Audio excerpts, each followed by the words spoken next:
Welcome back to Seize the Gap Fantasy Football. I am Jamie G, and I'm back with Magnum to help you seize the gap and stop being so inefficient. Break out the gravy because we're kicking off week 13 of the 2025 NFL season with a four-game early week slate. We got three games on Thanksgiving, and then we've got an afternoon game on Black Friday. Whether you're playing fantasy football, making some wagers, or playing over on Draftkings, we got something for you on this episode. Mills, it's time to talk turkey. See, I think you mean that like the Rodney Dangerfield sense of like, yeah, let's talk turkey when you mean dollars, but like we could actually talk turkey, dude. One turkey thing, favorite side dish at Thanksgiving. Gravy on everything. It's Yeah, just see, it's gravy and everything, non-gravy, because gravy doesn't count because gravy goes with everything, I feel. everything. Nothing else, nothing else, no, just gravy and turkey, that's it. Big fan of the green bean casserole and you got to have the mashed potatoes with the gravy, and those are kind of my big. A good stuffing though, if like a homemade stuffing, I will be all over that, but it's got to be a Yeah, it's the good one. only time of year for stuffing, probably, right? You don't break it out too often. I'm again a big fan of the classic mashed potatoes and gravy, but I also like a little good like homemade mac and cheese on Thanksgiving. That's a nice one. Sometimes we got the Italians in the family, they bring over the lasagna. That gets a little bit much, but just a little mac on the cheese on the side works out pretty nicely. We like that. And thank you for having a little helping of Seize the Gap Fantasy Football on the side with your Thanksgiving offerings. You can find our content wherever you get your podcasts and on YouTube. Find us on social media at Seize the Gap FF and on the web at seizethegapff.com. Very simple, very easy to remember, just like the flaps, FLAPS. Follow, like, and please subscribe. If you had fun, please remember to hit the thumb. And you should know we're not affiliated with DraftKings or the DraftKings Sportsbook, but that's where we're getting our odds and wagers from, and everything is accurate as of November 25th, 2025. Before we get into the main course, we do need to set the table with the tail of the tape. And Jamie G, it is a mighty, mighty large table with four games on the slate. At 1 p.m. on Thanksgiving Day, watch it on Fox. We have the 7-3-1 Green Bay Packers traveling to Detroit to face the 7-4 Lions.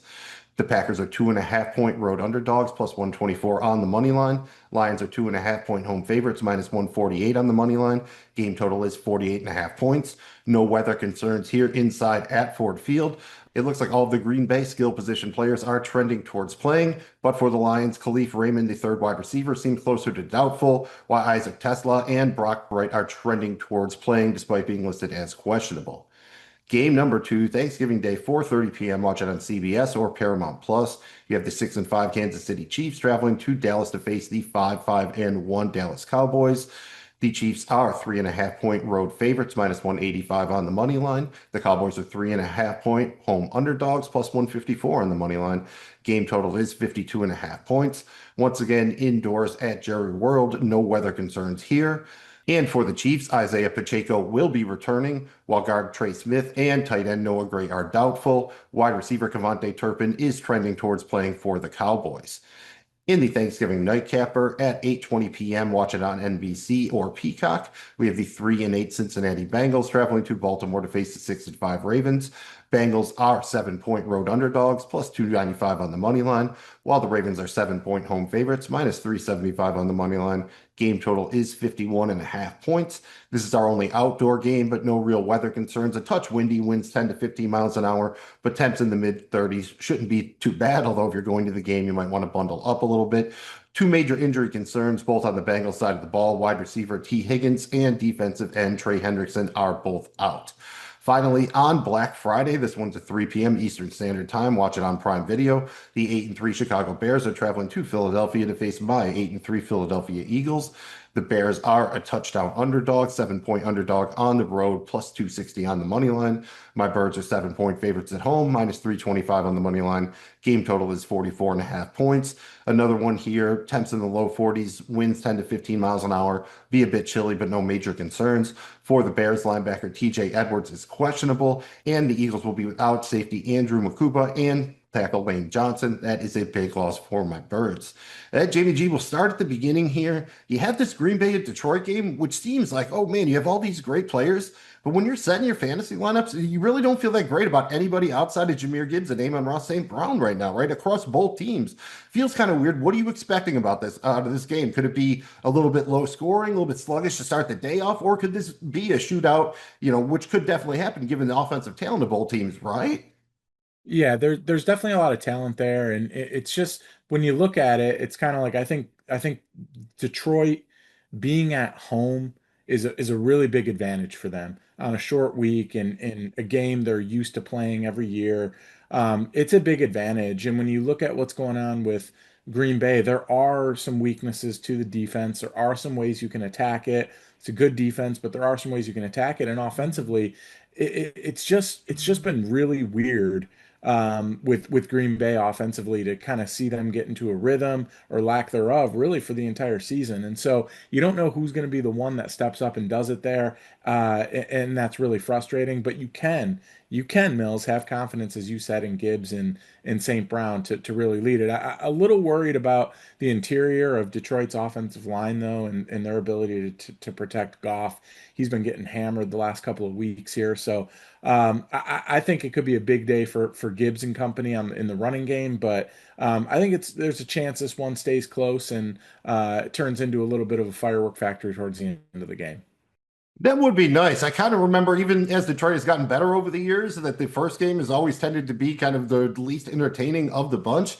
Maybe it's just me being a little bit hungover or something like that. But you're right. I feel a little bit better around the Lions because you can factor in what they've been getting consistently from Gibbs and Amon-Ra St. Brown and the fact that they're home used to playing on Thanksgiving. I would probably take the Detroit coaching staff over the Green Bay coaching staff. Green Bay is still definitely one of the better staffs in the league, but they have not been perfect this year. There've been a lot of letdown games here. And let's be honest, that whole offense, like every player on it is dealing with some sort of injury right now. And I know it's the NFL. Everyone is always banged up a little bit, but it just seems like the Packers need somebody to be able to step up. And until, a couple of weeks ago, that guy was Tucker Kraft. Without him, they seem just a little lost, right? They really need somebody to step up. I just can't imagine who it's going to be because it seems like everybody's gotten a crack at it already. Yeah. And it's really hard to see anybody outside of there. And look, there could be, the Romeo Dobbs game. There could be the Wicks game here for Green Bay and there's some weaknesses on Detroit's defense too. And they kind of stay in man a lot. And even if it's not working, they're kind of staying in it. And so there's ways to attack that, and we'll see what Green Bay can do. But I just think that, if you're a betting person, which we all are, Gibbs and St. Brown are the safest of the two. Jaden Reed could return for the Packers. I do think that he could be a factor, especially with no Tucker Kraft. But yeah, they seem like an offense without an identity to the point where they were trying to say, oh, our identity is Josh Jacobs. But yet without him last week, Emmanuel Wilson replaced him pretty seamlessly. And, I don't know that Jacobs is really that special at this point. So it kind of is what it is, I guess. We do like both defenses. Which defense do you think is more likely, more capable of just stepping up and taking over this game if needed? I'm just going to lean with the home team and with Detroit here. We've seen them do it before. If you can kind of make the team one dimensional, I can see him getting after Jordan Love. And Jordan Love's look, he's got a great deep ball, nice thrower of the football, talented guy at quarterback. Not ready to put him in the elite category yet, but certainly a serviceable, good quarterback. But he's prone to mistakes when you pressure him. And you look at Green Bay's defensive front, and that's scary because Detroit hasn't been able to protect. But I still am going to lean Detroit here at home, just kind of riding that home crowd. Yeah, I think both teams have issues on the offensive line, which could come into play here. Let's each give kind of one hot take, one bold prediction for the game. I will go first because it ties right into what we were just talking about. I'm saying we get at least 8 total sacks in this game, and Aiden Hutchinson and Micah Parson have at least 2 each. So I think the quarterbacks are going to be hitting the turf a little bit, whether there are points or not. How about you, man? What do you have for a bold take, hot prediction, whatever way you want to call it from this game? Yeah, he does it frequently, so it's not totally bold, but it's bold enough here against a good defense. I got Gibbs going for over 150 total yards, both in the air and on the ground, and getting in the end zone twice. Just having another one of those monster days on Thanksgiving in front of the whole world. Yeah, see, there's probably a comma that needs to do some work in there. Otherwise, you could take it as 150 rushing and receiving yards, which would be a very, very bold 300 plus yard game prediction. But we'll stick with the 150 because you added the 2+ touchdowns on the anytime. That would pay off quite nicely if you parlayed both of those things. And if you were getting down on a creeper touchdown scorer this week, a vulture man, if you will. As far as a long touchdown scorer, I'm going to go on the Packers side of the ball and go with the guy with three first names, kind of. How about John Fitzpatrick? Plus 600. He's actually been leading the Packers in snaps. Not saying much here, but they do like to mix it up in the red zone. They like going to Tucker Kraft before. Bigger dude, maybe he gets a touchdown down there. Don't hate it at plus 600. Jamie G, who do you have for a vulture man in the first game of the Thanksgiving slate? Yeah, on a receiving core that they're looking for someone to kind of have an explosive play. I'm going to go with Savion Williams here with Green Bay. I could just see him kind of connecting on a deep one, or maybe getting some trickery kind of once they get into the red area of the football field and popping one in there at plus 1,200 odds. Yeah, he is the kind of guy who has some skills that, to line up in multiple positions that could be very useful when they get close to the goal line there. So I like that. In fact, I actually almost was going to go with him, saw that you were going with him. So I made a little bit of an audible so we weren't doubling up, but I certainly like that call. Moving into the second game, the dinner time game, if you will, at least on the East Coast, Kansas City at Dallas. We've seen the Dallas offense light it up. While I think Patrick Mahomes only has one touchdown pass over his last three games total.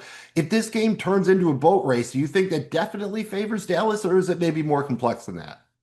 Yeah, I think it's more complex than that, and I just you got to give credit to Kansas City's defense last week. I think they really kept them in the game here, and they're going to have their hands filled this week. But we've also seen this Dallas team kind of get stymied at times during the year too. So I think it's a little bit more complex than that. If it turns into a boat race, I think it's also because Kansas City, is having a lot of success with against Detroit or against Dallas's defense as well. So does a low scoring game favor the Chiefs? I think so. But a high scoring game also favors the Chiefs. So pretty much you just like the Chiefs here then. No, I don't not saying a high scoring game necessarily favors them, but I think it's going to kind of, if it's a high scoring game, I think it's going to be like whoever has the ball last. Right, which I think plays into the hands of the Cowboys because I think if the total is anywhere under, 40 points or so, I would probably put all my money on the Chiefs. Whereas once we get over 50, then I think you're kind of flipping a coin a little bit more because that plays into what Dallas does best. So that's kind of what Yeah, I was getting at. I I think agree. the higher the total, the better odds for the Cowboys. It's not saying anything about the skill of the Chiefs, just the fact that their offense hasn't been put in many spots this year where they've had to put up 34, 37 points. So we just Yep. haven't really seen that yet, but we have seen Dallas do it. So that was kind of the way I was approaching it is if they can manage to do that, I think they have a better chance of just leaning on their offense, whereas Kansas City is probably more likely to get a more balanced performance from both sides of the ball, but they probably need it because that offensive unit has not been terribly elite. Does the return of Isaiah Pacheco move the needle at all for you? Because it really doesn't for me. Again, especially if you think it's going to be a higher scoring game, how many carries is he really going to get? I don't. And when you look at what they did with Kareem Hunt last week and how hard he ran the ball, I know he had the big fumble, but he really ran the ball well last week against a good rush defense in the Colts, and he proved that he can get them. Like for the longest time, you just kind of thought Kareem Hunt's like, okay, if you need 1 or 2 yards, he's probably gonna get it. If you need like 7 or 8, he's not your guy. He showed last week he can get you 7 or 8. So I think if anything, they kind of go back to him this week, and I would too if I was Andy Reid. I don't know that Isaiah Pacheco really does anything to change things one way or the other for me. I think they're kind of doing a disservice because no one's really able to get in any kind of rhythm here. They're almost too similar backs, I think, for them to be splitting the work the way they are.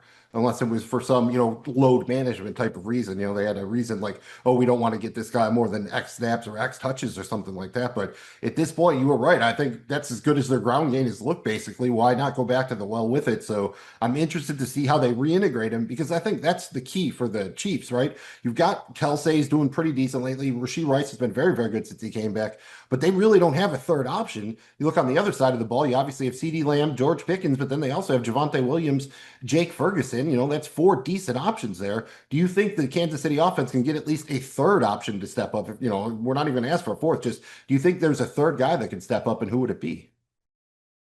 Um, yeah, I mean they need it pretty bad, right? And it can come from a variety of places. I mean, earlier in the season we saw kind of Tyquan Thornton be a guy that stepped up and made some plays down the field and had some explosive plays. At times it looked like maybe Xavier Worthy was going to be that player. They kind of have to scheme him into it. One guy that looks to be pretty effective in the passing game is Brashard Smith on the short stuff, and he can kind of take it. It's got some explosiveness. So, I think one of those three players certainly has potential to step up. Yeah, I think that's where you should be looking as well. I think it's asking too much unless they're going to really feature Kareem Hunt. Worthy and Smith are interesting and they can use them both in a variety of ways. You wonder Worthy has been banged up earlier in the year. We thought at one point he might not really play much this season with the shoulder, been out there for most of the time. We do have two notable offensive line injuries. The Chiefs are without Trey Smith, the highest paid guard in the league, and the Cowboys will be without Tyler Guyton, their left tackle. Which absence do you think is bigger? Trey Smith. It's an enormous loss. I think he's one of the best guards in football.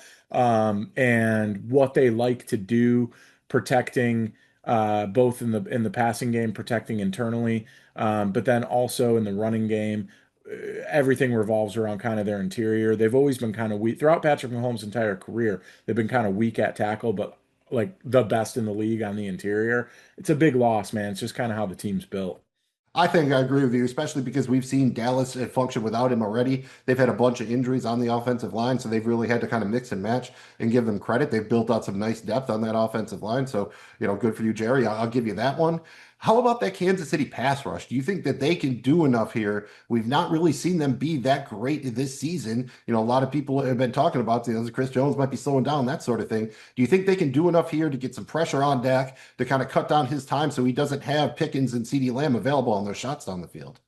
Well, I think if they can take away the run game on early downs and force them into second and third and long, I think Spagnuolo is good enough to where he'll scheme up the pressure needed. If if Dallas is winning on first and second down with Javonte Williams, I think they're in trouble because I just don't know that the front is good enough to generate that type of pressure with just four. You get him in a situation where you can get creative and disguise and let Spagnuolo do what he does. All of a sudden, you get Karlaftis generating heat. You get Jones. You get some of these guys really making plays. But I just think it all comes down to winning first and second down. If they do that, I think Kansas City's defense could be in a little bit of trouble. Yeah, I agree with you on that. Again, it's probably a good week for Spagnuolo to kind of go into his bag here. Again, whatever one of these teams loses is going to see their playoff chances be severely impacted here. Jamie G, what do you have for kind of a bold take, a hot prediction for this second Thanksgiving game? I'm going to go with everyone thinks this is going to be the ultimate shootout and tons of points being scored. It's got the highest total of all games right now. Suggested points here, I think 52 and a half. I'm going to say that it doesn't. I'm going to say that under 47 total points are scored in Kansas City. Dallas game here. I think under 47 total with these two. I think it's going to be more of a defensive battle here, and points are going to come at a premium, especially in the red zone. Fair enough. I just want something that ends, very poorly for Jerry Jones. That's not really probably a bold take in and of itself. So let's go with the Cowboys get up nice and big early, up at least double-digit points, maybe two plus touchdowns. Kansas City comes roaring back, lots of points, and then no matter what, one way or the other, be it at the buzzer or in overtime, Kansas City wins, and we get that awesome shot of just Jerry Jones just trying to hold it together as the Cowboys blow another game. So maybe that's more wish casting than bold prediction, but going with that, we've seen the Kansas City Chiefs do that a lot in the past, but that's what they hadn't done until last week, right? It was the first time they kind of came through in the clutch in one of those one-score games. So I'm thinking maybe they can run it back again this week, disappoint Jerry one more time on Thanksgiving. As far as a creeper touchdown scorer here, a vulture man, you mentioned Jamie G. I'm going to go with Brashard Smith. They got him a little bit more involved last week. Plus, he's got enough juice to score one on a long touchdown, and he's a returner, so he's also got that going for him. So he's got a number of ways he can find the end zone. I like that at plus 650. How about yourself, man? Who do you have as a vulture man creeper touchdown scorer for the second Thanksgiving game?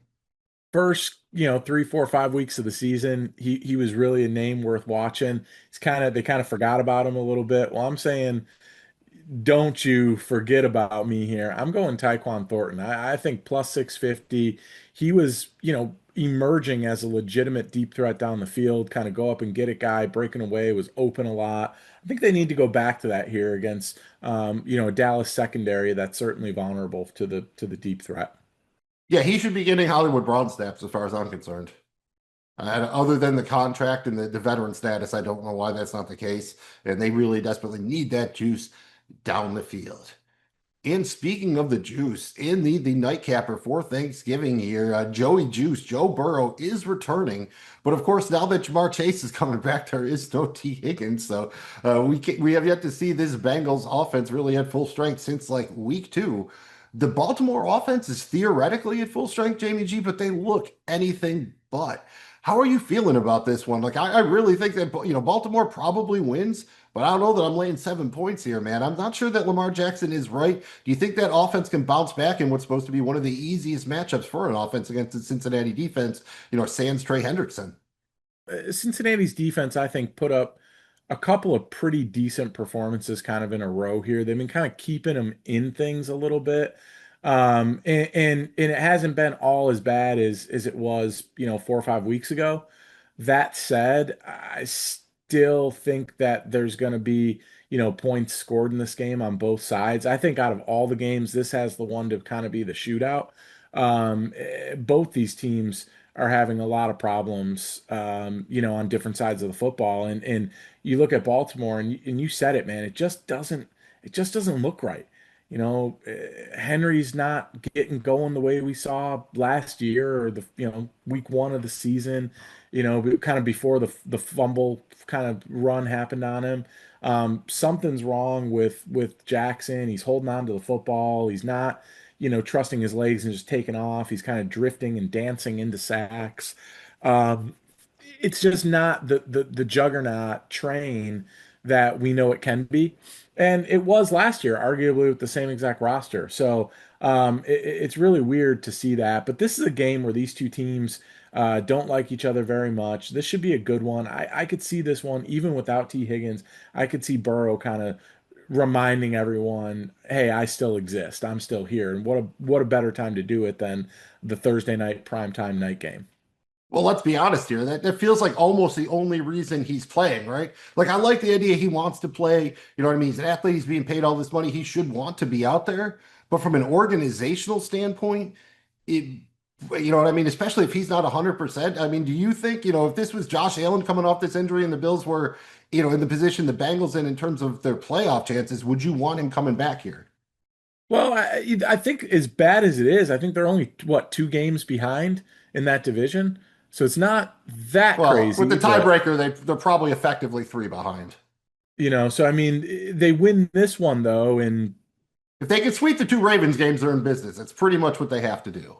so I mean, and I just think it's just a weird, and you're right. Normally, no, but it's just a weird thing where the Bengals, where it seems like every year they're in this position, right? Where they kind of got to go on a run and in end of November, December to kind of have a chance at sneaking in. They've been here before, so for those reasons, I think they are.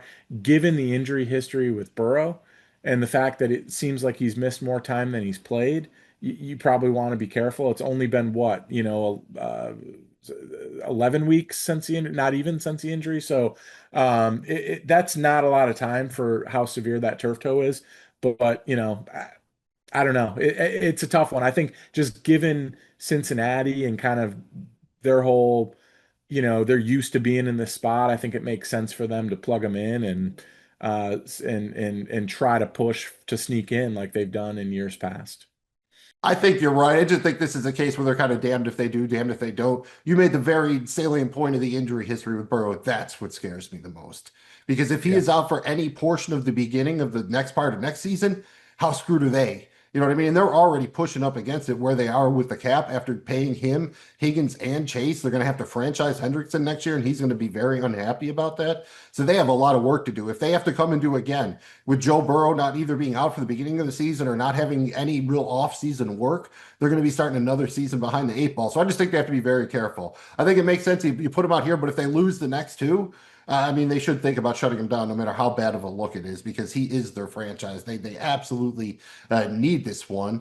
Do you think that Cincinnati defense can step up? Like, what do you think is more likely? The Cincinnati defense kind of keeps up their little mini hot streak, or the Ravens offense, finds their footing against them? Being a division game like it is, I think it's actually has a chance to kind of, them to kind of keep a minute here. I know I said this has a chance for it's I just can't not go over with Cincinnati, Cincinnati in it. It's like Cincinnati's in a game, I got to go on the over.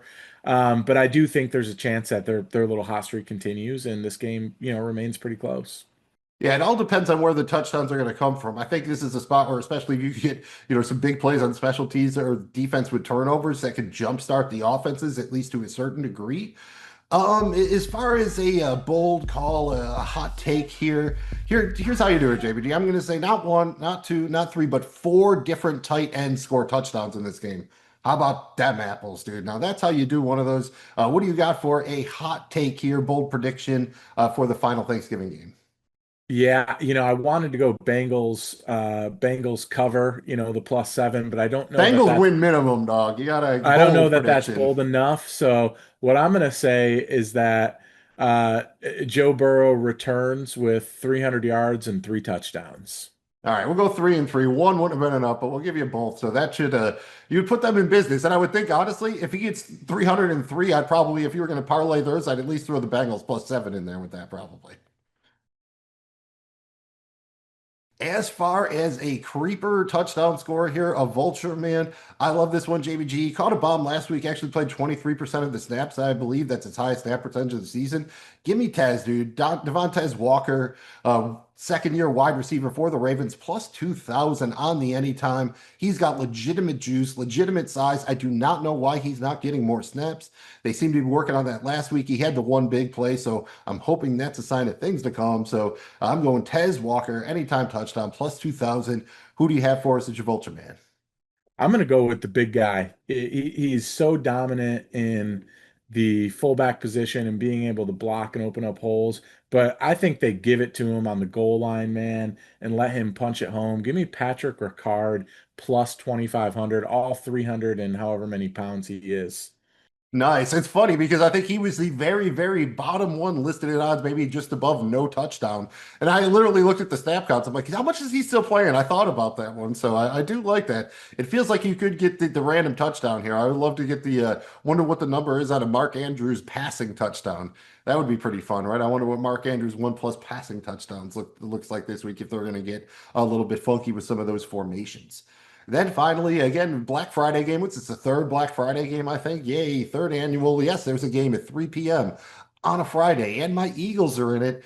And this is a tough one for me to evaluate, JBG. The Eagles have been very, very hot and cold, right down to getting shut out in the second half last week.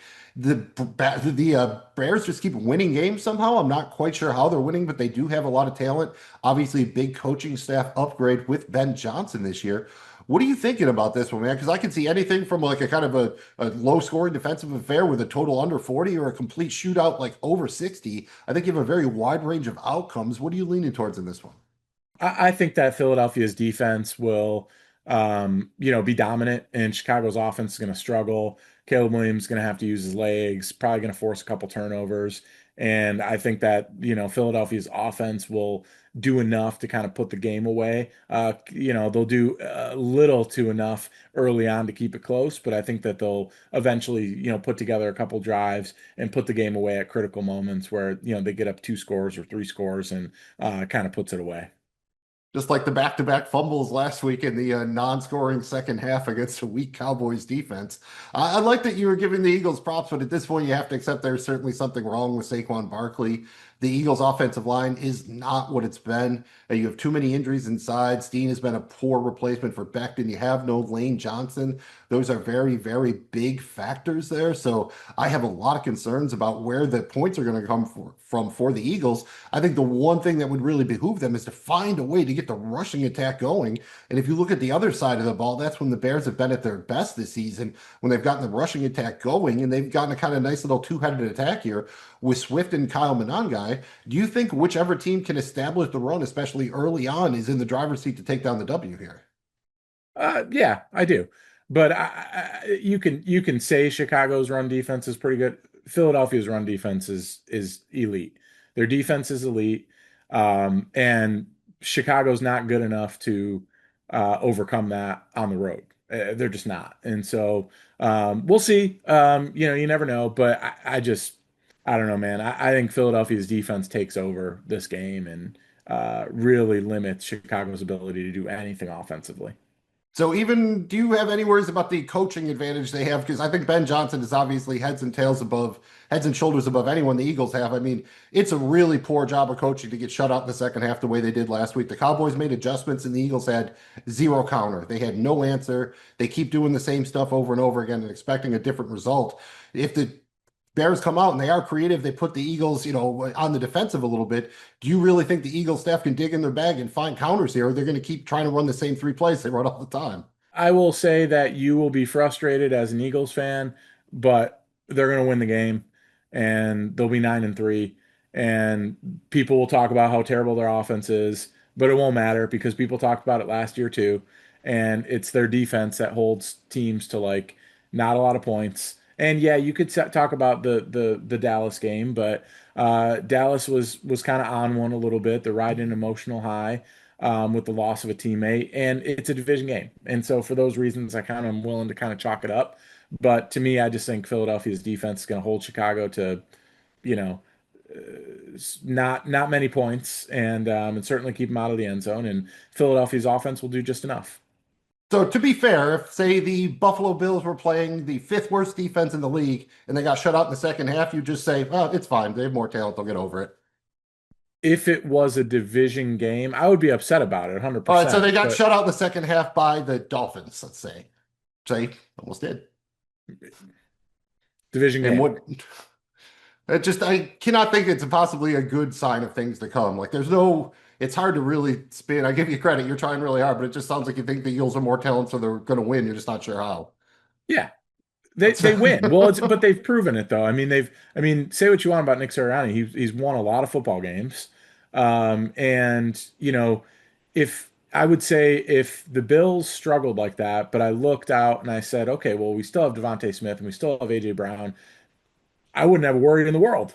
So the talent's there. It's just Well, just most of the advanced metrics have the Eagles as a bottom third offense. And, for three quarters of games, that's how they look. You are right, in fits and spurts, they'll come together with a big play here, a big play there. But I think unless they're willing to really utilize Jalen Hurts as a runner, they're always going to be playing from behind. He just can't overcome that as a passer. So if the Bears can force him to be one-dimensional, put the ball in the air, especially if they make him throw further than 10 yards across the middle of the field between the hash marks, he is in trouble. He has rarely shown an ability to do that. So it all depends on the spot. You're right. The Eagles have a very good defense. They should win this game.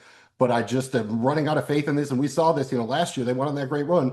2 years before that, remember, what were they? The last undefeated team at 10-0, lost to a bad Commanders team and wound up being one and done in the playoffs. I mean, we lost to the Giants, the Cardinals. We've seen this story too. So you're right. We've seen them play good and win games they shouldn't, but we've also seen them fall completely apart with basically the same roster and coaching staff. So I definitely think it could go either way. As far as a hot take, bold prediction for this one, I'm going to say that Caleb Williams is the one who finds the end zone on the ground, but Jalen Hurts gets zero rushing touchdowns. So definitely not the way the odds are going on that one. What do you have, Jamie G, as far as a bold take, a hot prediction here for the Friday game, the Black Friday game?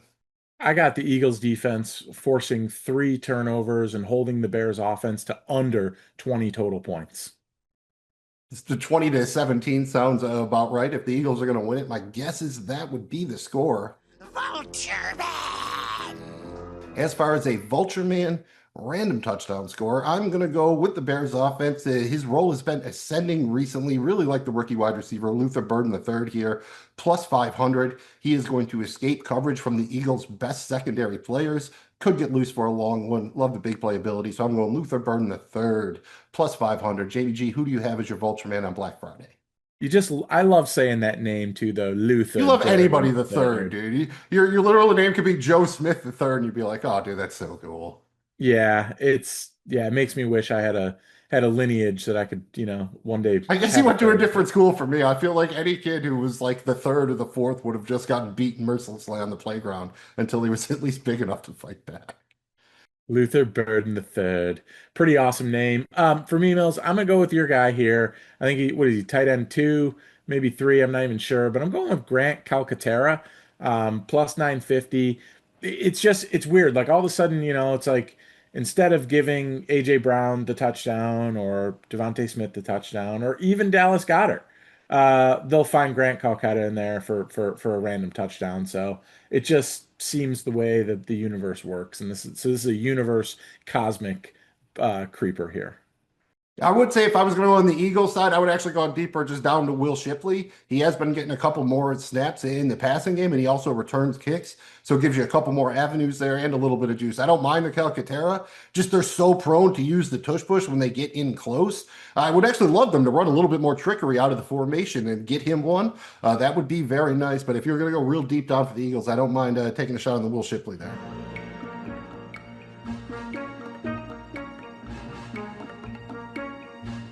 Let's get into the fantasy discussion here with the usual suspects. Now, these are the players that you need to lock into your fantasy lineups this week. No hesitation, no surrender. No man left behind, as is the Thunder Gun style. Since we have four games here, just going to go position by position. We're generally going to be talking about 12 team leagues, 1.0 PPR, but these guys are the usual suspects, so they should probably be in your lineup in all formats. At quarterback, we have Patrick Mahomes, Dak Prescott, Lamar Jackson, and Jalen Hurts. At running back, we have Jahmyr Gibbs, Josh Jacobs, Javonte Williams, Chase Brown, and Derrick Henry. If Jacobs is out, you can plug in Emmanuel Wilson instead. At wide receiver, we have Amon-Ra St. Brown, Rashee Rice, CeeDee Lamb, George Pickens, Jamar Chase, Zay Flowers, Devontae Smith, and AJ Brown. At tight end, we have Travis Kelce, Jake Ferguson, Mark Andrews, and Dallas Goedert. No real defense I think you can absolutely trust here. Might have a couple of streamers, but none that qualify as a usual suspect. And a kicker. Yeah, you still have to start a kicker in a lot of leagues. You can go ahead and plug in Harrison Butker, Brandon Aubrey, and Tyler Loop. Now, there's a cool name, Jamie G. Tyler Loop. You can be an athlete in many, many sports with a name like that. As far as possible streaming options, at the quarterback position, just about everybody is playable here. You have Jared Goff, Jordan Love, Joe Burrow, and Caleb Williams. At running back, Kareem Hunt. Yeah, you could still think about playing him even with Pacheco returning. DeAndre Swift, Kyle Monangai, and Saquon Barkley. At wide receiver, you have Jameson Williams, Romeo Dubs, Christian Watson, Xavier Worthy, Andre Yoshavash, Romo Dunze, DJ Moore, and the aforementioned Luther Burden III. At tight end, we have Mike Gesicki, Isaiah Likely, and Colston Loveland. As far as possible DST streaming options, your best bet might be on Friday with the Bears or the Eagles. And as kicker streamers, you could consider Jake Bates or Evan McPherson. So what we did is instead of our usual start sit thing, we just kind of went through and ranked some of these possible streaming options along with a couple other guys who teams might be looking to plug in this week. And we're just going to kind of break these down quickly. Jamie G, would it surprise you that our number one option here was actually Jacoby Brissett? He came in just ahead of Joe Burrow, and then we had a tie between Caleb Williams, Sam Darnold, and then Jordan Love and Goff. So it does feel like we could be anticipating a little bit lower scoring of a game here. You had a Brissett at one, I had him at two. Is this maybe one of the more surprising things, the developments of the season? I mean, he's got a good matchup at Tampa Bay, could be getting Marvin Harrison yet. So it sounds crazy that we're with him over Joe Burrow, but maybe it's not, right? I mean, fantasy football, you got to do some weird stuff sometimes to win. You really do, and I think when you look at kind of the situation and the matchup, to me it makes a lot of sense here. And one that we were pretty different on, the one we were most different on, you had Sam Darnold against the Vikings at two. I had him at five. I like this in theory, but the one thing that scared me is this coaching staff had Darnold all of last year. I mean, it seems like certain people can press his buttons. Do you have any concern that because they knew exactly how to utilize Darnold, they might know how to screw him up as well? It's a really good point, and yes, there is some concern there, but I just got to look at what he's done essentially every game except one this season, against the Rams. And while I like Minnesota's defense, it is not the Rams. They do not have the ability to apply that pressure offensively, like the Rams do, where they can get up on you quick and force you to be one-dimensional. So, because of those reasons, even if he struggles a little bit, I don't know, man. I think Jackson Smith-Njigba is playing the best receiver. He's playing receiver basically the best in the league, in my opinion. And this offense is just it's a train, man. So I'm gonna ride kind of that consistency. Definitely a concern, but it wasn't enough to kind of knock me off of him. Yeah, I think he has a pretty safe floor here. I'm also just concerned that they won't need him. I think the Vikings might be starting Max Brosmer, the undrafted rookie quarterback. If he's really bad, I mean, we've seen what did Darnold have a game where he attempted like 16 passes or something like that? I do think that that sort of scenario is in play if that defense goes off and they just run the ball. So that's probably my other concern. But I think in a vacuum, you could expect him to keep doing what he's been doing to a certain degree. Looks like we're both pretty confident in Joe Burrow, despite a seemingly tough matchup. No T. Higgins. I had him at 1, you had him at 3. So both pretty confident in that. And then when you go to the running back position, maybe a little bit of a surprise. We had a tie at 1 between Saquon Barkley and RJ Harvey, the Broncos rookie running back. I don't know about you, man, but I love Harvey here. I think this is setting up for a great game for him. The Broncos are coming out of a bye. They had some time to kind of work him in now with no Dobbins, getting a great matchup against the Commanders. Again, also coming off a bye, but that defense is so weakened by injuries. I think he can really eat here. So I do actually have enough confidence in that I would start him, over Saquon Barkley. Do you think that says more about RJ Harvey or more about Saquon Barkley? Well, it's a little bit of column A, a little bit of column B, and also the matchup here too. Washington hasn't been real good against the run, and you got to take that into account too. Yeah, and I mean Harvey is very talented in the passing game. I will give Barkley credit. He did catch like 5 passes last week, but when you go back through his game logs, I think he only has 3 games this season with more than 79 rushing yards. It's wild. He's just been, very disappointing on a lot of levels.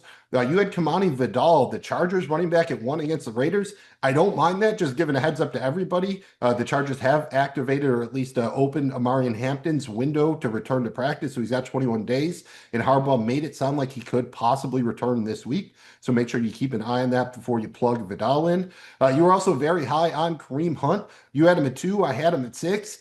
Really just a numbers game for me, but I like that you're showing the conviction, and I think he will be the most involved back at the goal line. He should still have that going for him, and unless they bring in Bashard Smith, should also be involved in the passing game as well. So like those things. You were a little bit higher on David Montgomery than me. You had him at 5. I had him all the way down at 9. I think that the Lions would like to establish him, but I think it goes back to the troubles they're having on that offensive line.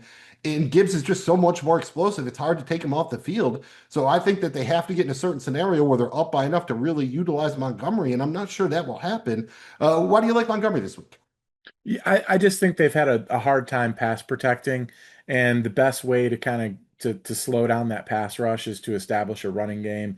And they'll hit them with some big screens with Gibbs. But I just think that Dan Campbell is going to try to get back to basics this week on a short week at home against a division opponent with a good defense. I think he's going to try to get back to basics, and that's like establish a strong running game. And so because of that, he moved up in my rankings.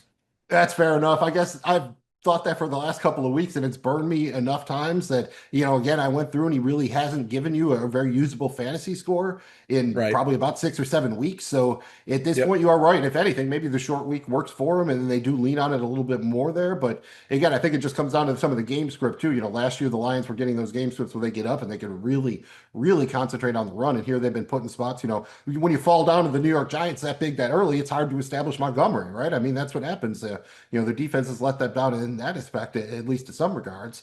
Neither one of us very high on the Chicago Bears running back. Pretty effective, but it's hard to pick which one. And given the tough matchup, I don't think it's really a surprise there.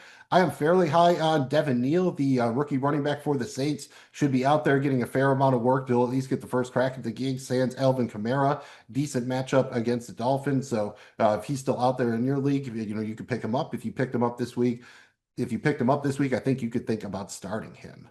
As far as wide receivers up top, this one was kind of fun. He was a waiver wire darling last week. Parker Washington was at number one for us.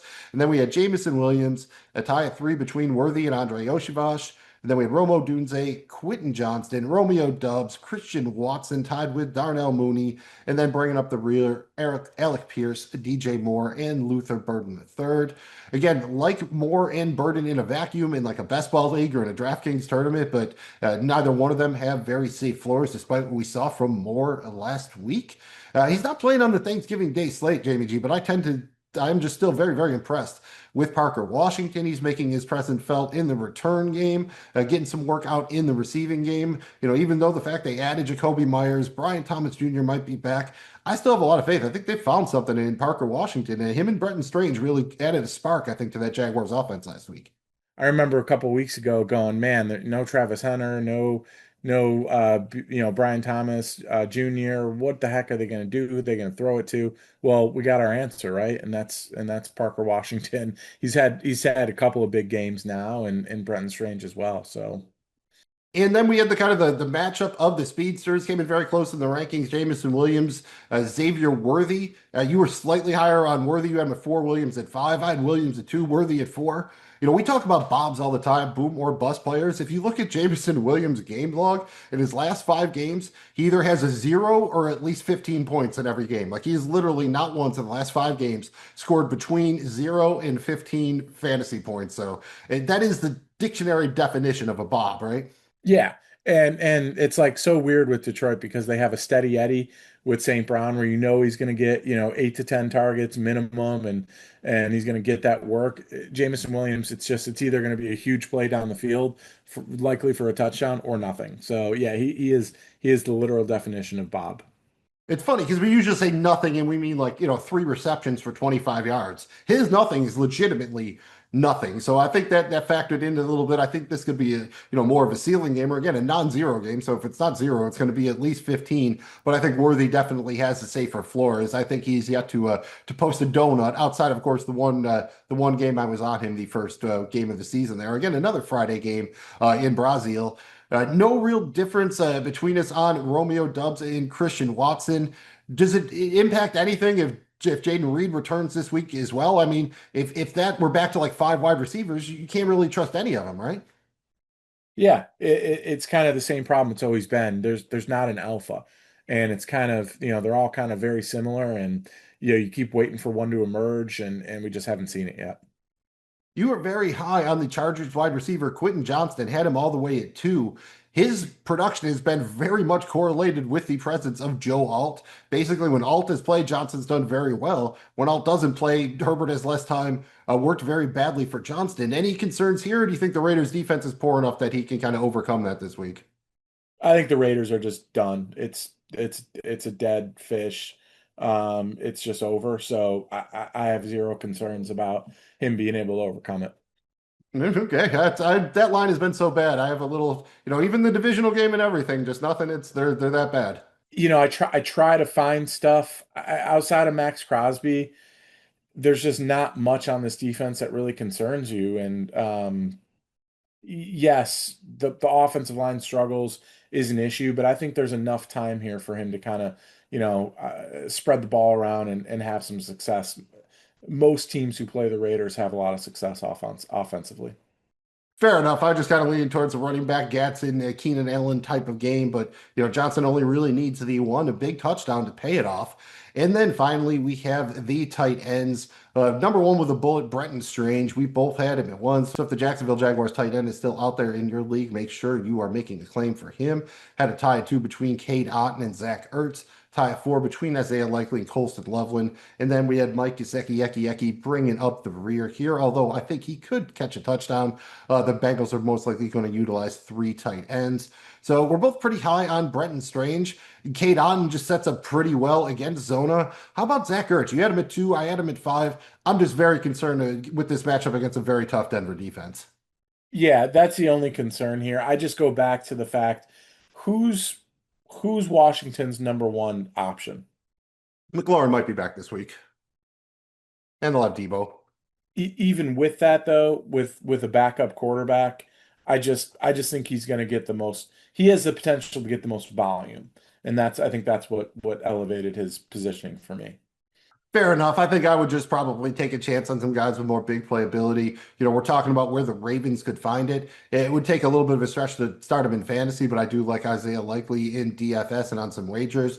Colson Loveland has seen his snap share and target share continue to grow despite Cole Kmet being healthy. Kmet only had 1 target last week. I believe Loveland had 6, so I think he could be peaking at the right time for us fantasy owners. And JBG, which Bengals tight end is going to catch a touchdown? Will it be Gesicki, Noah Fant, or Tanner Hudson?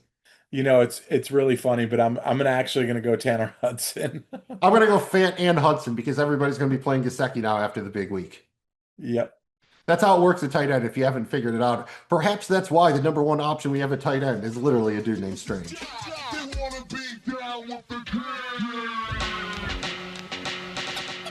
DFS doesn't just stand for Dorian Finney-Smith. It also stands for Daily Fantasy Sports, which is what we're talking about now on Down with the King.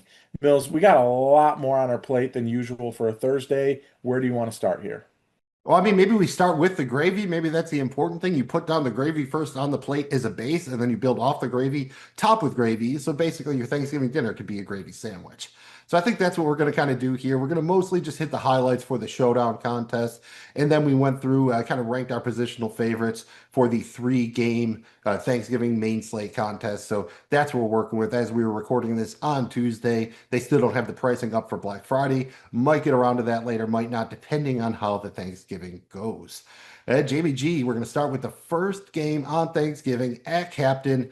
I think you got to play Jahmyr Gibbs, right? We're mostly going to be talking about tournaments here. I'm not going to really be playing many cash games as far as the showdown contest on Thanksgiving. So we're talking about the bigger contest everyone is playing in. Jahmyr Gibbs, $17,700 in your captain spot.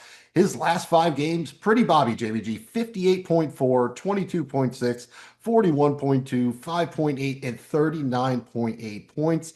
He's the most expensive guy. He's going to be the most owned, but he has the highest ceiling here. The Lions need this one. Jamie G, is there any way that the Lions can really get away from Jahmyr Gibbs here? And I mean, given his ceiling, it's just so hard not to play him at your captain spot, right?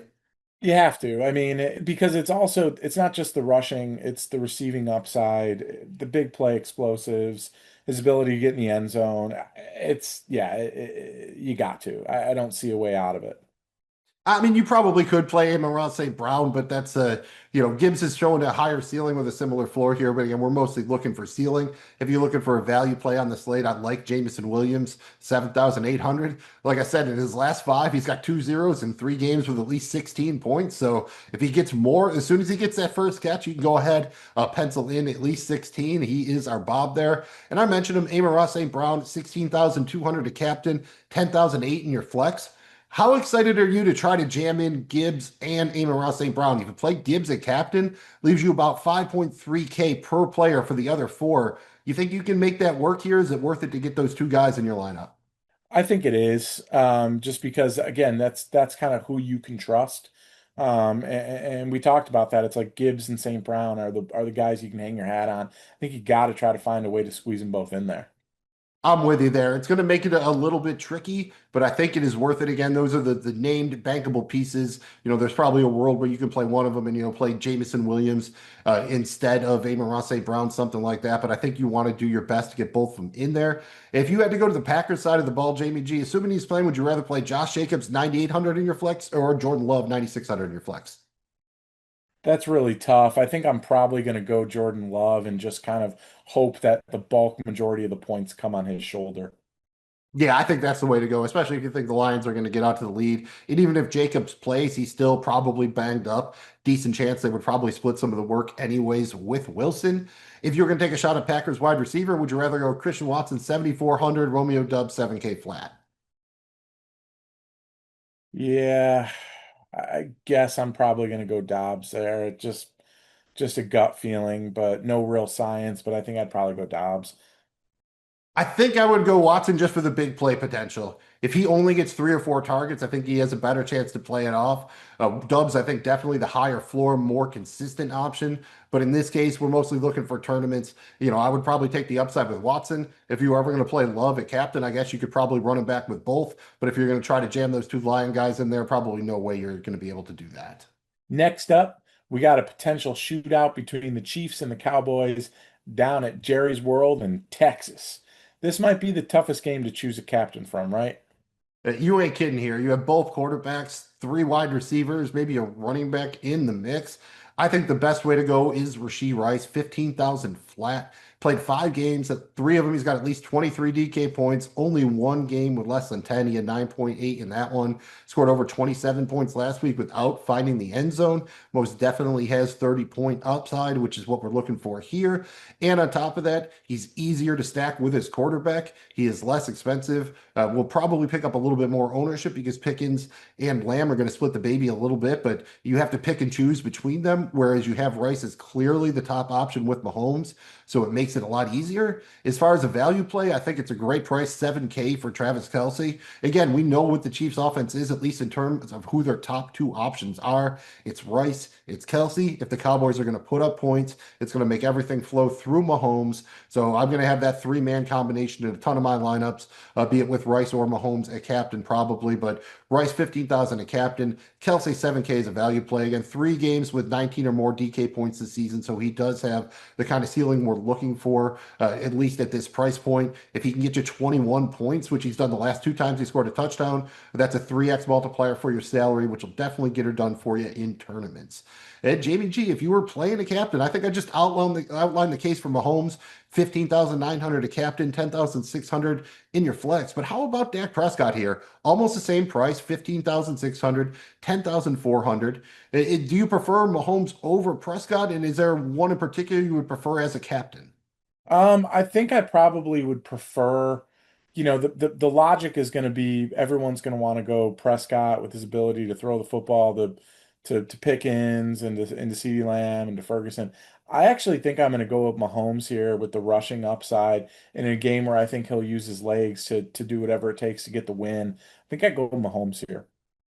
I think I am too. Again, because if you're going to take Prescott, you have to then either try to find a way to jam in Pickens and Lamb, at which point you can't play Mahomes or Rice, basically, or pick between the two. And I think people are going to kind of lean, one way based on the recent production. And I'll just ask you, would you rather play Pickens or Lamb?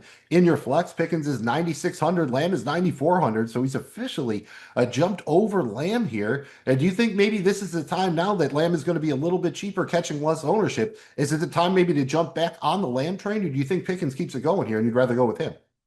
I think it's the time just because of the value. I don't know that you'll ever get him this cheap again, but I do think Pickens probably keeps it going. And it's about what teams are doing, right? But I will say this: CeeDee Lamb's had a little case of the dropsies lately, and he catches some of those, and I think his production is kind of what you expect. So Yeah, he's been just kind of just off a little bit for the last 2 games. And then the first game against the Eagles, I think he had 8 drops between those 2 games, and he's been pretty open about it. He's the kind of player I expect him to be able to work through it. Would you dare play either of the Cowboys receivers at captain, picking 14,400, Lamb 14,100? Do you think that's worth taking a shot on, or is there just too much risk about picking the right one or them possibly just splitting most of the production? yeah, a lot of risk there. I don't know that I can. Yeah, because you just feel like this is when we'll get the Jake Ferguson 2 touchdown game or something like that, right? This is the time. Maybe we go back to the Javonte Williams week. He's 12,600 captain, only 8,400 in your flex. What's your interest in Javonte, and can you play him, with Prescott and these other wide receivers, or if you go with Javonte, is it going to be more of a specific build where you think maybe the Cowboys are going to try to lean on the run a little bit more and maybe keep the Kansas City Chiefs offense off the field? Look, I know with Brian Schottenheimer and credit Dallas, they've done a really good job of establishing the run. One 100-yard back against this Kansas City defense, and that's James Cook for a long time. They are really good against the run here. For that reason, I expect them to be really good against the run in this game. I think I'm going to pass on Williams. It's a weird price point too, especially when you can drop down and get to Ferguson and Kelsey or go up for Yep. one of those stud wide receivers. So I think that's going to lead to lower ownership. So he is probably a pretty fantastic tournament play, but he's also not been as efficient the last couple of weeks. You look, he's actually gotten 20 and 22 carries the last 2 weeks.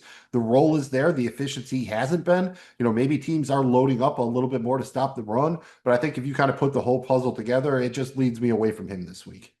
We got a big AFC North clash here to close out Thanksgiving, and it should be a pretty good game.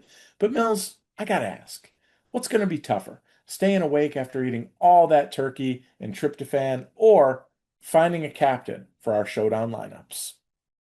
I'm gonna go with staying awake, but I think the captain will be kind of tough, mostly because we got Burrow coming back. He's kind of an X factor. We haven't seen him. Henry and Lamar Jackson have just kind of been off lately, so I think that probably the only guy you can go with here is Jamar Chase. But you also have no Higgins, so that works in his favor probably. 16,500 in your captain spot. That's not too bad. But if you look around, I don't know where you're getting this kind of ceiling from. Derrick Henry and Lamar Jackson, especially if you throw out the first week, have just not really had ceiling games. I know Derrick Henry's had 20 plus DK points in his last two, but I mean, it's taken like he's had to move the sun and the moon and the stars to get there. Whereas last season, he was getting there on just a play or two, just ripping off plays and touchdowns. I think it's just easier to trust the fact that Joe Burrow is going to target Jamar Chase again and again and again. And again, this is what they do. They have the connection going back to college. So I think that's the way you go here. You don't overthink it. Am I nuts, Jamie G? Would you rather take a chance on Derrick Henry at 15,900 or Lamar Jackson at 16,200? Both of whom are probably going to pick up a little less ownership, save you a couple bucks. But again, the ceiling just hasn't been there for these guys. It hasn't. We haven't seen a huge game out of either of them since week one, really. So, yeah, I think it's tough just because of that. But you know that no matter who's been playing quarterback, we've kind of seen it out of Jamar Chase, on most games throughout the year. Yeah, and again, especially with no T. Higgins there, it pretty much in a game that the Bengals absolutely have to have. When it's go time, much like the Lions are going to lean on Gibbs and St. Brown, I think this is where the Bengals lean on Jamar Chase. That's what they paid him all that money for. My favorite value play is probably Isaiah Likely, as he's only $2,600, at least 3 targets in his last 4 games. That doesn't sound like a lot, but that basically makes him right around the second or third most targeted Raven over that time frame. Yes, Mark Andrews has a connection with Lamar Jackson, but he's basically double the price at 5,600 and he's going to have more ownership. I really think this is a matchup where Likely could bust off a big play, have a little mini breakout, or at the very bare minimum, catch a touchdown pass. So again, at 2,600, he gets 2 catches and a touchdown. You're almost 3x in the salary right there. So I really like Isaiah Likely as a value play. Jamie G, if you had to choose between the two, would it be King Henry 10,600 or Lamar Jackson 10,800 in your flex? Probably Jackson. Again, he offers you multiple avenues, right? Whereas Derrick Henry, maybe he catches a dump off pass, otherwise he's got to do it all on the ground. Yeah. Yep. And we just haven't seen that huge performance here where he's, gets 150 and finds the end zone 2 or 3 times. We just haven't seen it. With Lamar, at least there's multiple avenues, like you said. So I think I'm going Jackson. Is there any way, given what we've seen for them, like can you actually force yourself to play Derrick Henry and Lamar Jackson in the same lineup? It's tough to squeeze them in with what you're trying to do on the Cincinnati side. I don't know that I'll be able to. If you put Chase a captain and then jam Henry and Jackson in your flex, you have about 4K left for each of your last 3 players. It's doable, but not perfect. I just don't think there's a strong correlation between Henry or Jackson. So I think you're better off choosing one or the other, unless you think this is either A, going to be an absolutely insane, 65, 70 point game, or that the Ravens are going to score, 5, 6 touchdowns and just blow the Bengals out of the water. I think in either of those cases, it could pay off. If we were going to go down just a touch deeper to kind of the secondary plays here, would you rather play the Bengals running back Chase Brown at 9,600 in your flex or Zay Flowers at 9,200? Probably Zay Flowers. He's kind of emerged as the go-to kind of down the field threat. Little Bobby, but I just uh, they haven't been, Cincinnati hasn't been able to run the football with enough oomph for me, and they haven't been able to find a way to use Brown enough in the passing game for me to really get comfortable there. So I think I'd probably lean Flowers. Brown was actually getting more involved in the passing game, but I'm not sure if that was a Joe Flacco thing or not. He's had his best 3 games of the season the last 3 weeks, so he is trending in the correct direction. There is probably a world, especially in a bigger tournament, where I'm willing to maybe forego Burrow if I have Chase a captain and just gamble that Burrow is basically going to get all of his production to Chase and Chase Brown. So just play the two Chases, play Chase at captain and then Chase Brown in your flex. Zay Flowers, I like. Do you think you would play him without playing Lamar Jackson? Do you think he can do enough here that you're willing to kind of play him naked and assume, he's going to be the leading pass catcher for the Ravens and that's enough to get it done? I don't think so. I think you gotta tally him up with Yeah, you Jackson. got to kind of be banking on that. The Ravens passing offense kind of taking a little bit of a leap forward this week. Yeah. It's not hard to see them getting a stew going because you can stack them pretty easy if you say Flowers, then go down to one of the tight ends or even both. So you can stack up Jackson in at least a fairly affordable fashion. Well, let's get into the three-game main slate contest on Thanksgiving Day. Mills, how are we gonna break this thing down? So Jamie G and I each went through and ranked the main options at the various positions. Again, assuming that we're playing tournaments here, you certainly can play cash games on the 3 game slate, but I'm going to have most of my exposure in tournaments this week. Probably no surprise at number one, we had Patrick Mahomes, but it was pretty close.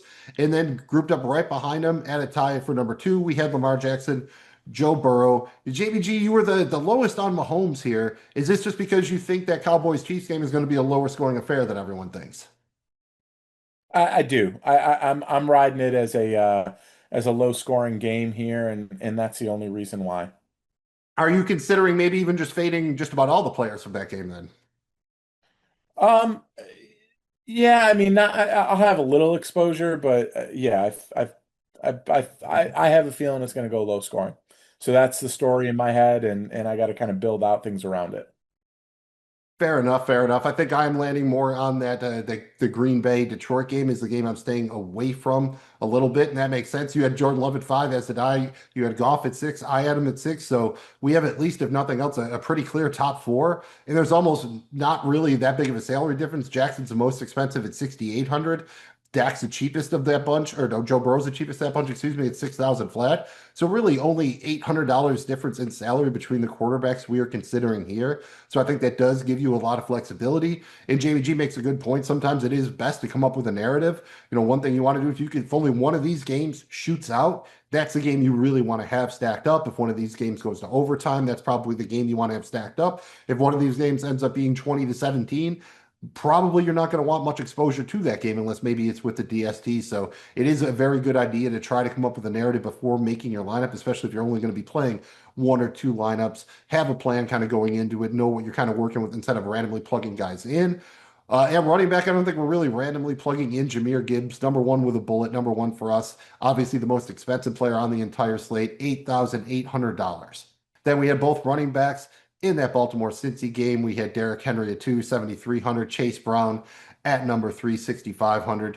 Kareem Hunt is probably the most surprising guy here. 5,300, creeping up at number 4. You had him at 3. I had him at 5.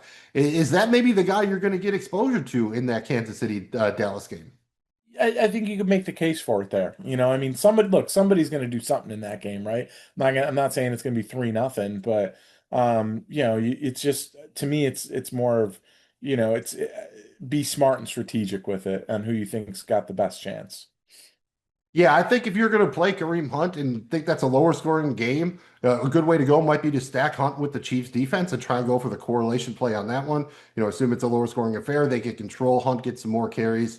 We have Pacheco at the bottom, so not much interest in him. David Montgomery also down there at the bottom. And we're both being very cautious with the Josh Jacobs, Emmanuel Wilson situation. I think the only way I really have interest is if Jacobs is out, then I have a lot of interest in Wilson at 5,800. Otherwise, if Jacobs in, I'm not playing Wilson. And honestly, if Jacobs is in, I don't know that I'm really going to get to him at 6,800, right? I mean, you had him at 7, I had him at 6. So I think we're thinking the same thing here. Just probably not going to get to him. Yeah, tough to get to him. Yeah, don't hate Brashard Smith is almost a mid-priced flyer at running back off 4,200 for the Chiefs. But otherwise, it kind of is what it is. We talked a little bit about Javonte Williams. I was higher on him than Jamie G, but again, I think that has to be a very specific scenario where you're going to play him. Otherwise, if you're getting in on that Chiefs Cowboys game, I think you're probably going to want to be in on the passing game. And that brings us to our wide receiver rankings. Just the exact lead that I was looking for there. At number one, we have Rashee Rice. I had him at one. Jamie G had him at two, $7,500. So the price is fair. Right behind him, we have Amon Ross St. Brown, 7,800. Jamie G had him at one. I had him at three. And then a little bit different with the Jamar Chase. I had him at two. Jamie G at five. He is $8,000, the most expensive of the bunch. And you were talking about this game maybe being a shootout here. Are you down on Chase just because of the ownership and price tag then?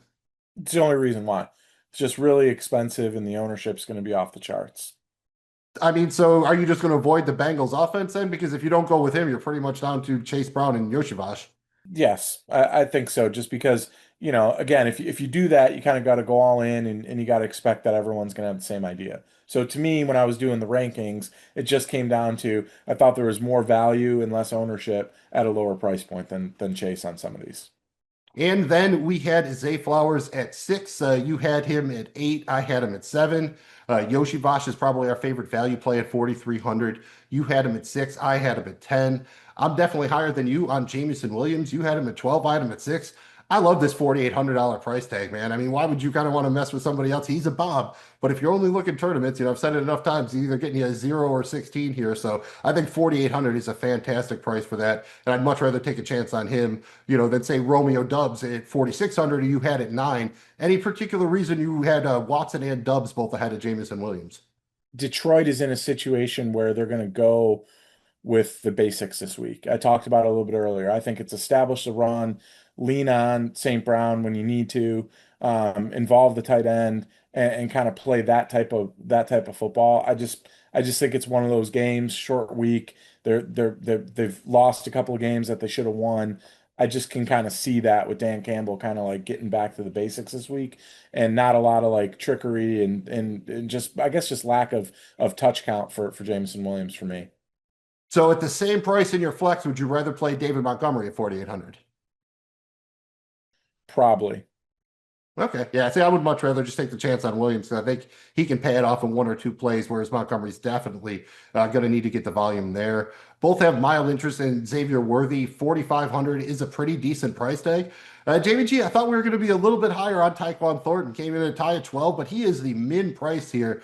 3K. I mean, he catches one long touchdown, he pays it off. In certain scenarios, is he going to be maybe one of your more favorite? If you need some guy who's like the absolute min price, is he the one you're getting to, you think? Yeah, I love the price point on it, so I think it makes sense to, he can find his way in there as you build out your roster.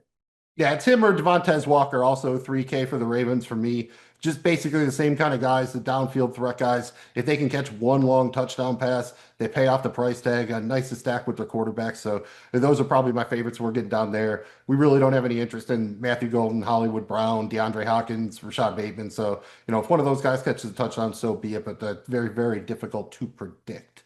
And that brings us to the tight end. At one, we have Mark Andrews, $3,600. Very nice price tag. JBG had him at one, I had him at three. Tie at two between Jake Ferguson and Travis Kelce, 5,100, 5K respectively. We had Ferguson at two and four, Jamie G at two, I at four. JBG a little bit further down at Kelsey. I had him at one, you had him at five. I'm guessing that just speaks back to you expecting this to be a lower scoring game.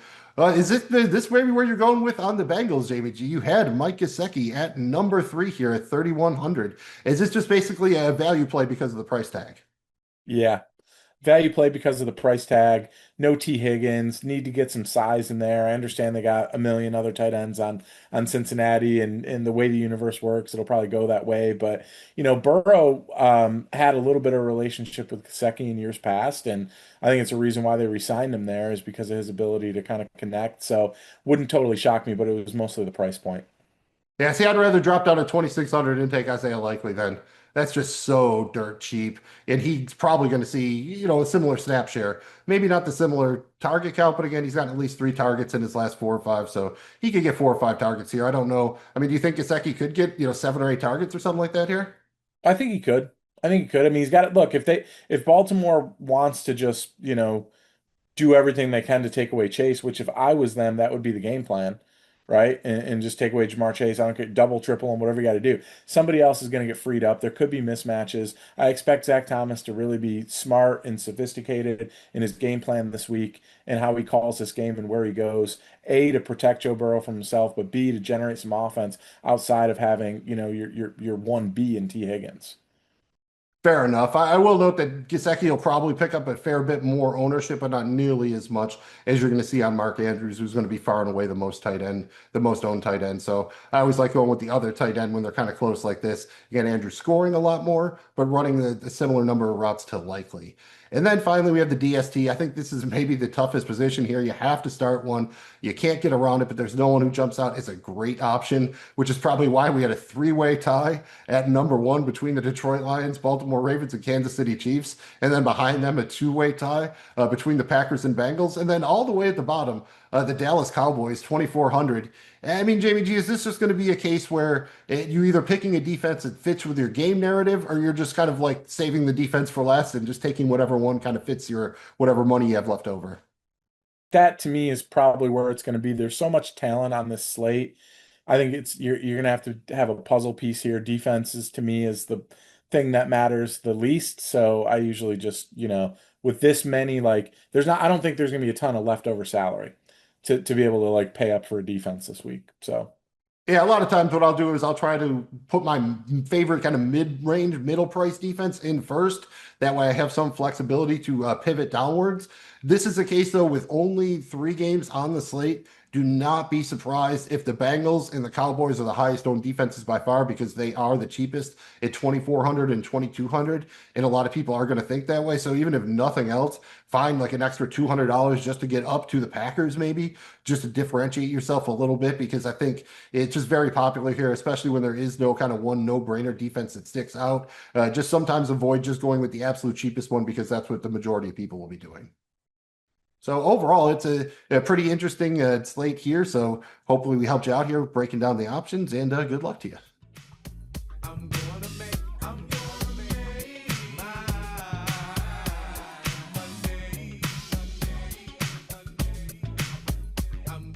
it is time to make some money as we place our wagers on another edition of Bet It, Bank It, Blow It.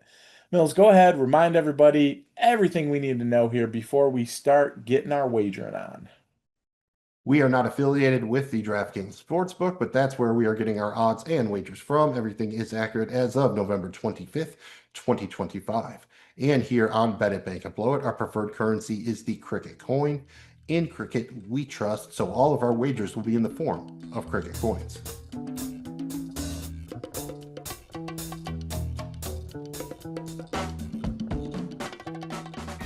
We got a Thanksgiving present for you, and it's as fly as can be. With 4 games before Sunday, we're giving our Superfly contest picks a few days early this week.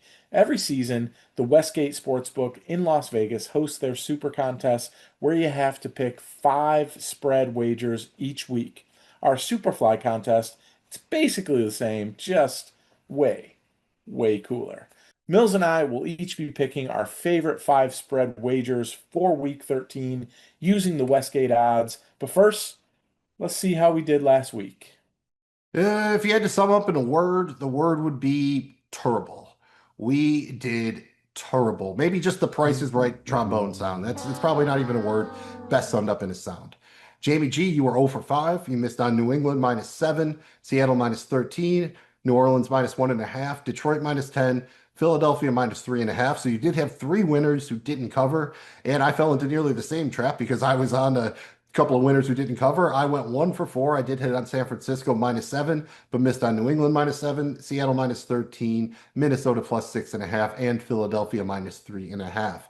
For the season, I am in the lead, but I am also in the red. I am 29 and 31, while Jamie G is 25, 34, and 1.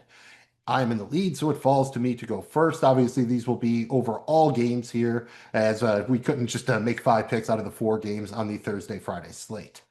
I have Cincinnati +7 at Baltimore, Detroit -2.5 versus Green Bay, Houston +4.5 at Indianapolis, Denver minus 6.5 at Washington, and the New York Giants plus 7.5 at New England. Jamie G, who are you flying with this week, Superfly style? Yeah, Mills, I'm going to go ahead and take Detroit minus 2.5 versus Green Bay at home on Turkey Day. I'm also going to take Denver minus 6.5 at Washington coming off the bye. I'm going to take your Philadelphia Eagles minus 7 at Chicago. I'm going to take your Philadelphia Eagles minus 7 at home against Chicago. I'm going to take the Rams minus 10.5 at Carolina, and I'll be taking Kansas City, Mills, minus 3 at Dallas. Well, I guess the first thing we should say is when we've overlapped lately, it has been the absolute worst. So I guess everybody should just go ahead and get on Green Bay and Washington because we are overlapping there. We've talked about the Packers and the Lions game quite a bit here. Again, should be a close one, but the 2.5 with the Lions at home just feels like a good number. And I'm not really worried about the 6.5 for Denver. If this were 7.5, I might hesitate. I expect Washington to show a little bit more of a fight coming out. But man, I think just with the Broncos defense, the Broncos offense shouldn't need to do that much to cover the 6.5, right? I don't think so. I don't think so. Washington's really struggling. I know they just coming off the bye and everything, but there's nobody coming back to save them. They're just it kind of is what it is at this point in the season for them. So it's a tough deal there for Washington. Yeah, and I'm going to lean on Houston with how good that defense is playing, coming off the mini bye, should be getting Stroud back. This is the worst Daniel Jones has played all season over the last 3 or 4 games here. I love the 4.5. The Colts still might pull this one out, but again, 4.5 was just a number that I really couldn't pass up here. Any concerns about the Rams laying 10.5 at Carolina just because of what we've seen happen at Carolina this season? They're just kind of on the no-no list for me, really. I think the Rams should slam them, but we've seen weird stuff happen there. We certainly have, and Carolina kind of they played poorly, lost the game last week. This would be their week to play good. I just to me the Rams right now are the best team in the NFL, and I just they're playing laser hot here. There's just so many ways for them to beat Carolina on both sides of the football that I have to take it. I hate laying that many points, but they're just that good right now. Yeah, fair enough. I think I fell into a little bit of that trap with Seattle last week. Again, I think the Rams are better than Seattle, but I also think the Titans are a fair bit worse than the Panthers. So I'm just getting a little bit gun shy and laying some of these bigger numbers for the road teams. Am Yep. I nuts taking the Giants plus 7.5? I'm just looking at the Patriots. They lost their left tackle, their center, and their best defensive lineman this week. They're really banged up. We've seen them struggle, and this is a Giants team that really gave the Lions all they can handle. I love getting the 7.5 here. Am I nuts? No. And when you look at New England, I mean they really they made some mistakes last week. They could have lost that one in Cincinnati. Really, they probably should have. They've been playing with fire a little bit, and every week they're kind of finding a way. But they could very easily have lost 3 or 4 out of the last, 5 or 6 games. So doesn't wouldn't shock me at all to see the Giants cover there. We'll see if there's a little bit of a new coach bounce now that the defensive coordinator's out too, and see if that impacts anything defensively for them. Yeah, I mean, I think since the Giants fired Dable, they've covered the spread both times and really been in both games. I like how aggressive he has been with the play calling last week. I mean, God, that Jameis Winston catch, that was just something special. But overall, I like how they're playing. Should get Jackson Dart back here, and he has basically kept the Giants in game single-handedly here. If they can really keep the guys like Wan'Dale Robinson, Theo Johnson going, I think they have a pretty good chance to at least keep it within a touchdown against a banged up New England team. You're on my Eagles and the Chiefs. I think you've talked about the Chiefs a lot. Are you okay with the 7? I mean, how much, if this is a game you're really going to bet on, would you bet the Eagles minus 7 or would you buy this down to 6.5 or 5.5? I'd probably buy it down a little bit, but honestly, Philadelphia at home, I just expect their defense to be dominant against a Chicago team that has some vulnerabilities. And Caleb Williams, give him credit, he's finding ways to win games and doing enough. But I do think he's susceptible to some mistakes, and this offense is susceptible against a dominant defense. And Chicago's defense, to me, just it's not good enough to slow down Philadelphia, and I think they're going to be able to, get up, get a lead, and keep it there, and eventually make this a two-score game. Okay, I hope you're right. I hope you're right. That was the script they were going last week. I'm not gonna lie. When I saw 21 nothing, I kind of was like, all right, well, thank God this one's over. And famous last word. So even if the Eagles do get up early, don't be offended if I'm not quite ready to count my chickens yet. Well, I was gonna make a joke about beating around the bush, but I might save it for later. And that's what we call a tease on Bet It, Bank It, Blow It. I'm not only the official law thingy guy in the courtroom or whatever, I'm also the master of teases. And you know my tease.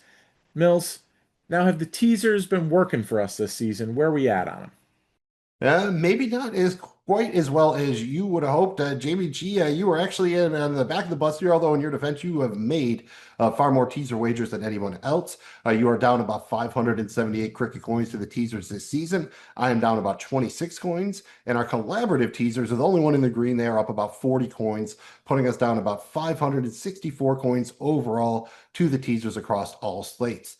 JBG, you got 4 games to work with here. Show us some legs. What are you working with as far as a teaser? How many legs, how many points, and what are the legs?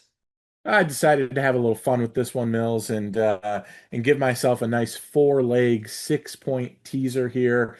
Leg one, I'm going to tease Detroit all the way up to plus 3.5 at Green Bay. Really like that. Leg two, I'm gonna tease Kansas City all the way up to plus 2.5 at Dallas. For leg three, I'm going to tease that Kansas City Dallas game, the under, bumping that up to under 58.5 total points. I love that. And then for leg four, I'm going to tease that Cincinnati Baltimore game to over 45.5. So got that teased down so that the over is just 45.5. All four of those together is plus 240. So 100 cricket coins on that bad boy. I'll be taking home 340. All right, that sounds pretty good, even if it is just a tease. I didn't win 5 batting titles because it was fun. Right. I won it because I wanted to be the best. Do you see what I'm saying? Nah, not really, man. There's nothing more fun than winning. So come on, drink up. I'll have one with you. Nice. All right, let's do it, All boss. right. Let's drink. Cheers. Buy yourself a plane ticket. Make sure your suitcase is full of beer because, baby, it's time to bet it like Boggs. You will never be able to outdrink Wade Boggs on a cross-country flight. Many have tried.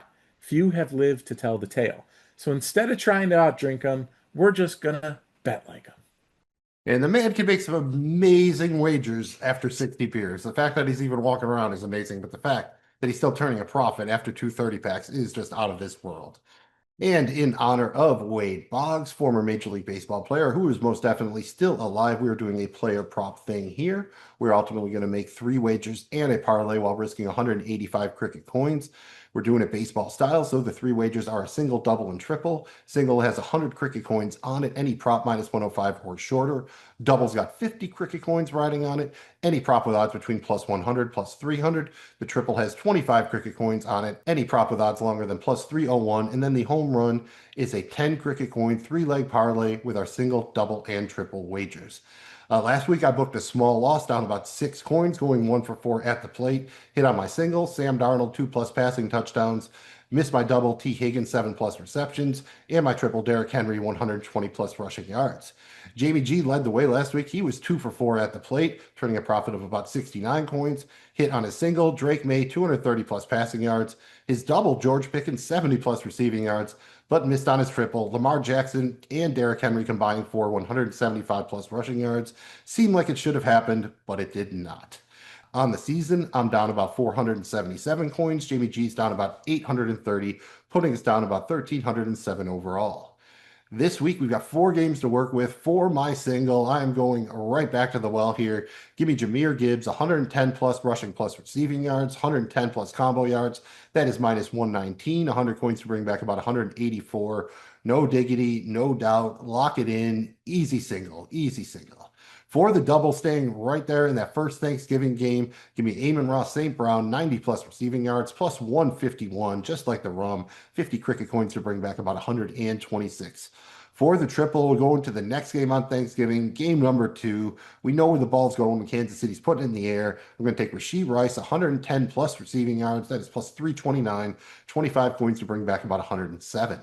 Going to parlay these 3 legs together on a little single game parlay X, the SGPX, available on Draftkings. Make sure it's enabled and you can pretty much parlay anything. Leg number 1, Jahmyr Gibbs, 110+ combo yards.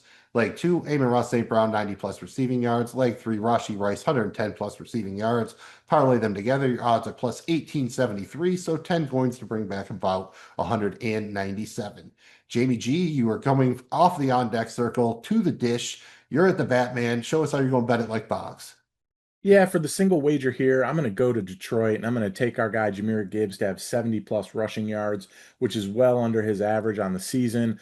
100 cricket coins there. It's minus 120, so 100 cricket coins to win back 183. For the double, I'm going to go to Dallas here, Mills, and I'm gonna put 50 coins on Patrick Mahomes getting 25 plus rushing yards.